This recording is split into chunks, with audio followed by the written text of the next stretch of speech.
Izin Ibu dan Bapak menanyakan mengenai penyelesaian tenaga non-ASN untuk tenaga non-ASN yang terdata pada database BKN. Jika tidak memenuhi formasi, apakah seluruhnya diangkat sebagai P3K paruh waktu?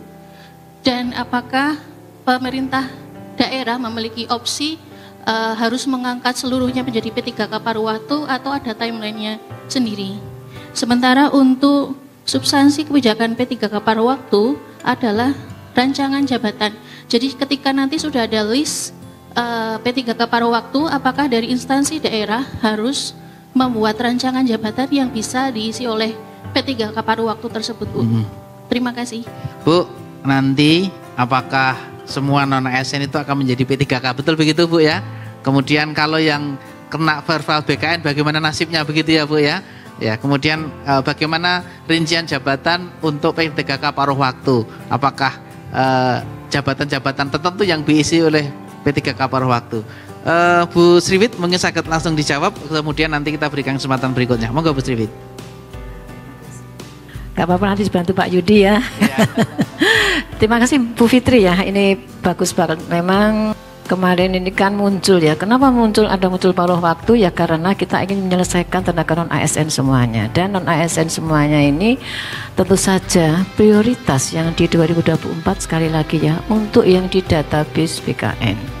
Nah setelah itu bagaimana kita menunggu, karena untuk kriteria paruh waktu saja belum, ini masih dalam taraf pembahasan semuanya. Tadi terkait dengan kriteria jabatannya, kemudian penggajiannya, kemudian sistem kerjanya bagaimana. Nah ini belum. Jadi kita masih akan membahas ini. Nah kalau sudah ada nanti ketentuan baru. Nah bagaimana nasibnya yang belum? Ya nanti ditunggu dulu. Bagaimana? Yang jelas sampai dengan amanah dari PP 49 2018 dan juga Undang-Undang 20 2023 bahwa penyelesaian tenaga non-ASN kan sampai dengan 31 Desember 2024 ya. Terus instansi tidak boleh lagi mengangkat yang mereka di luar non-ASN. Nah itu prinsipnya seperti itu ya. Terus bagaimana? Ya tentu saja kita menunggu apa ini nanti yang akan menunggu hasil dari verbal non-ASN itu, menunggu apa saja kriteria yang akan dimaksudkan dalam P3K paruh waktu. Tentu saja nanti semuanya akan ASN ya, ASN saja yang ada. ASN itu baik itu CPNS maupun P3K. Nah P3K ini apakah nanti P3K yang penuh waktu ataukah P3K paruh waktu, kita masih menunggu bahwa ini dalam masa pembahasan terlebih dahulu. Jadi kita tunggu regulasi yang mengatur terkait dengan P3K paruh waktu itu yang seperti apa. Itu mungkin deh Pak Kapan. Terima kasih Bu Sriwit. Jadi mengatakan Bu Fitri, jadi privilege ini diberikan kepada kawan-kawan non-ASN yang masuk ke database, begitu ya Bu ya. Jadi kemudian nanti mengenai paruh waktu atau penuh waktunya kita nunggu PP-nya. Pak Yudi mungkin ada ditambahkan terkait dengan ini cukup, bagaimana pemberian privilege untuk kawan-kawan yang non-ASN masuk database, begitu kira-kira. Sambil juga menunggu verbal yang alhamdulillah baru selesai Jumat kemarin, nanti kita tunggu. Dan ini kawan-kawan Bu non-ASN yang jumlahnya ribuan ini menunggu dengan dakdikduk, aku masuk data yang dikena verbal atau tidak, begitu kira-kira ya Pak ya. Ya tadi sudah disampaikan Pak Kepala BKN rincian yang di verbal seperti apa gitu kira-kira. Ada pertanyaan lain Bapak Ibu yang ada di sini? Ada? Baik, yang di belakang silahkan. Ya, kami beri kesempatan. Ya. Cek, Assalamualaikum warahmatullahi wabarakatuh. Waalaikumsalam warahmatullahi wabarakatuh. Saya Danang dari Dinas Ketahanan Pangan Kota Semarang. Ya Mas Danang, silahkan Mas Danang. Ini ada perihal soal pendataan tahun 2022 Pak yang kemarin. Ya. Itu kualifikasi pendidikan yang bersangkutan itu SLEA waktu pendataan. Nah, dia ini sekarang sudah S1, apakah dari pusat ada kebijakan untuk penyesuaian hal tersebut? Baik. Baik, terima kasih Mas Danang. Ini banyak pertanyaan juga Bu terkait dengan ketika dulu mendaftar pertama kali sebagai non-ASN, dia ijazahnya SMA, begitu Mas Danang nggih? Dalam perjalanan waktu dia kuliah lagi, sekarang sudah menjadi S1.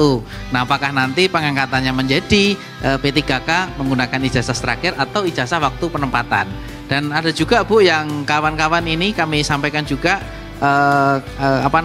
ketika dia dulu bekerja, mungkin awalnya dulu ketika bekerja sebagai driver begitu Bu, tapi dalam perjalanannya sekarang mereka bekerja tidak lagi driver tapi sebagai tenaga administrasi begitu, di SK-nya tetap driver Bu, begitu kira-kira. Gimana Mas seperti ini Bu Sriwit? Monggo Bu Sriwit.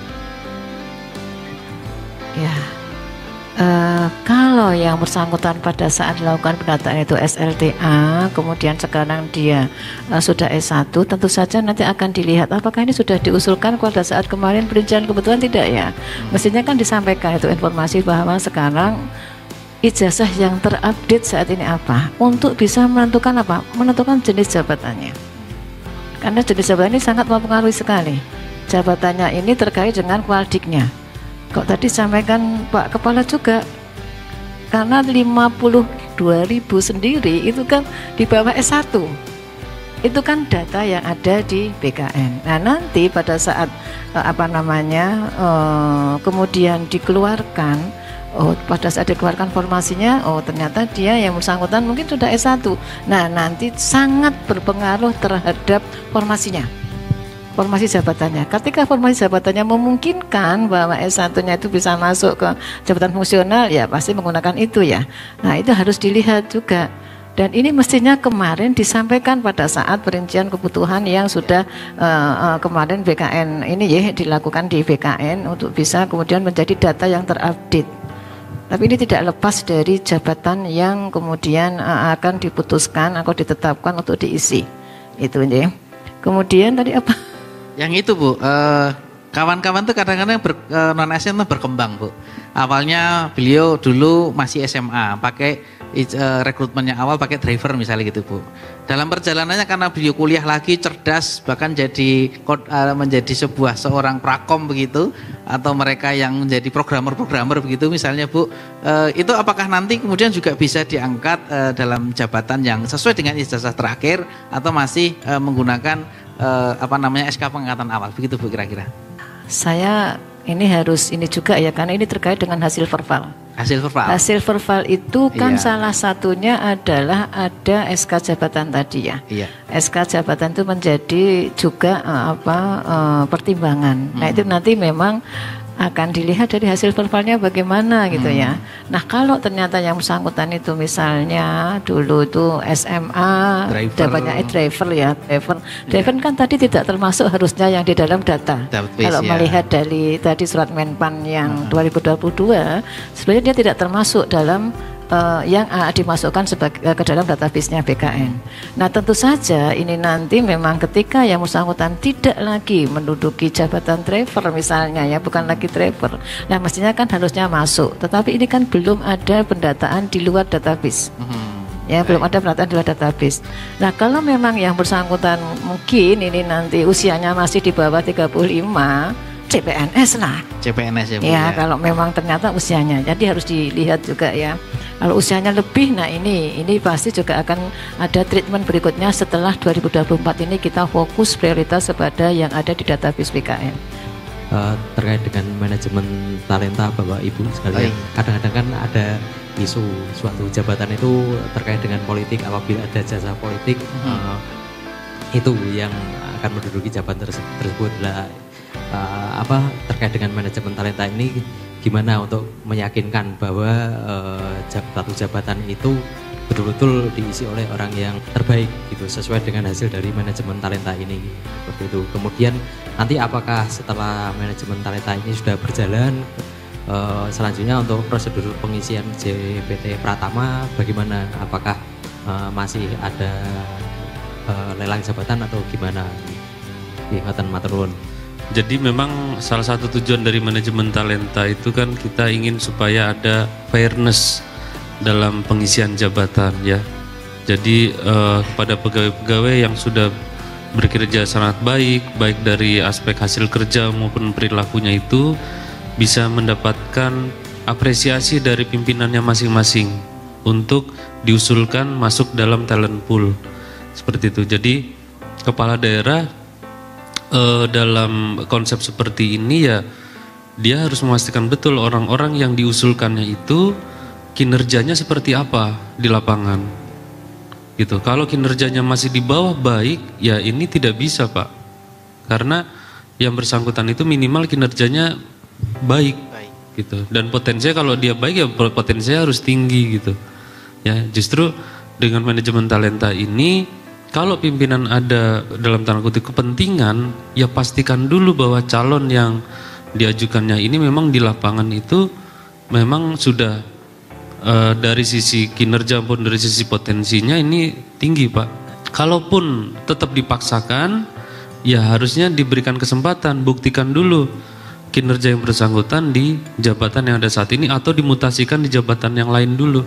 Di situ akan dicoba dulu seperti apa. Kalau sudah yakin kinerjanya sangat baik, baru bisa diusulkan ke talent pool seperti itu.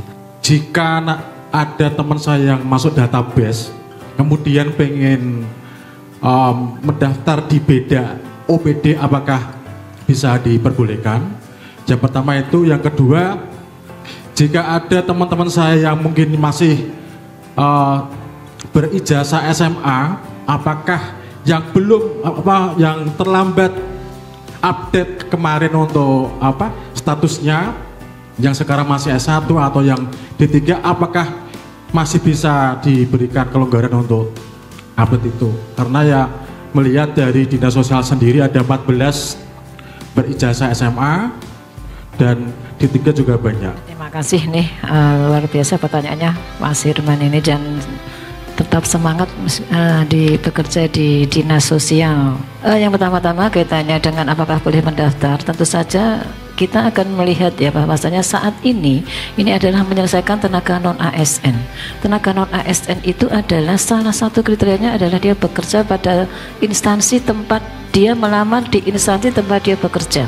Karena itu menyelesaikan non ASN. Nah, beda kalau dia akan melamar dengan menggunakan PTKK umum. Ini kan saat ini kita akan menyelesaikan tenaga non ASN. Padahal salah satu non ASN itu adalah yaitu tadi ya, bekerja melamar di instansi tempatnya bekerja. Jadi seperti itu. Nah, ini mungkin kalau nanti yang bersangkutan misalnya pengen melamar di lain provinsi, ya kayaknya tidak mungkin ya, karena kan dia non ASN sendiri itu namanya adalah dia yang bekerja pada atau melamar pada instansi tempatnya dia bekerja. Kan di situ ya pendataan non ASN itu sendiri. Beda dengan nanti ketika ada formasi PTKK umum.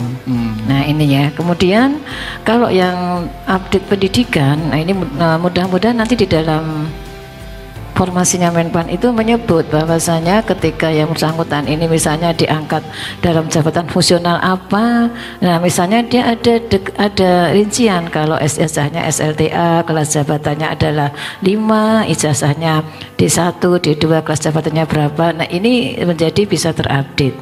Karena kan kita tadi sampaikan ya bahwa apakah ini sudah diupdate pada saat kemarin melakukan perincian kebutuhan yang setelah ada formasi dari Menpan, kemudian kan dilakukan perincian kebutuhan dan itu apakah sudah dilaporkan ke BKN. Kalau sekarang kayaknya sekarang sudah semuanya sudah di-close ya, karena sudah dilaporkan semuanya ke Menpan ya untuk kemudian ditetapkan formasinya. Jadi mudah-mudahan nanti kita ada formasi Menpan yang menyebut jenjang pendidikan itu bisa masuk ya, ketika jenjang pendidikannya SLTA ini berapa, formasi jabatan fungsionalnya misalnya formasi jabatan pelaksana, kalau SLTA kan memang pelaksana ya, tapi ketika jabatan fungsional mungkin ada di D3, ada di S1 grading berapa, nah ini akan lebih memudahkan mungkin itu, seperti itu mungkin. Baik, terima kasih.